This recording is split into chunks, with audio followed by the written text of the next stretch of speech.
बोलो साधु सत साहिब। जड़ी बूटी भूले मत कोई, पहली रांड वैद की होई। जड़ी बूटी अमरज करे, तो वेद धनंतर काहे मरे। सोने रूपे सीजे काज, तो कत राजा छड़े राज। पशुआ होई जपै नहीं जाप, सो पशुआ मोख क्यों आप। रिधि सकले रोलाणी धरे, गुरु ने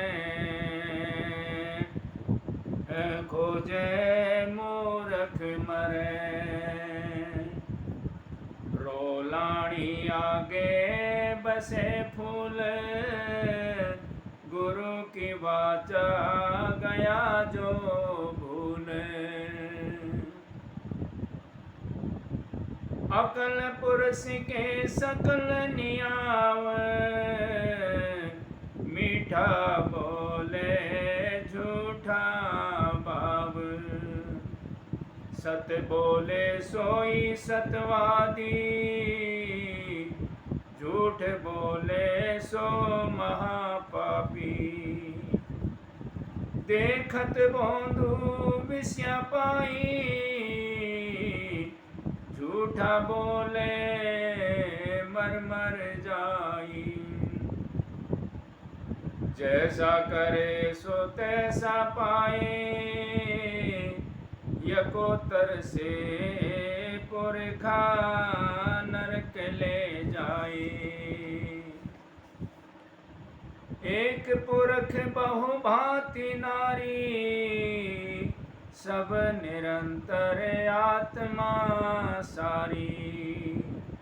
सर्व निरंतर भरपूर रहा, आत्म बोध सपूर्ण कहा। पाप न पुण्य लिए न काया,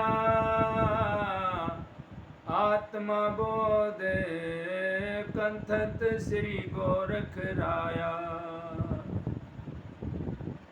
आत्मा बोध कंथत श्री गोरख राया। योग साधक को जड़ी बूटी के सेवन के फेर में नहीं पड़ना चाहिए। इससे शरीर अजर अमर नहीं हो सकता। यदि जड़ी बूटी के सेवन से ही कोई अमर हो जाता तो वैद्य की स्त्री विधवा नहीं होती, वैद्य धनंतर की मृत्यु नहीं होती। योग की सिद्धि के लिए स्वर्ण और चांदी का संग्रह भी व्यर्थ है। यदि इन दोनों से सिद्धि मिल जाती तो राजा महाराजा भरथरी और महाराजा गोपीचंद राज कार्य का त्याग कर वैराग के पथ पर अग्रसर होकर योग मार्ग में नहीं प्रवृत्त होते।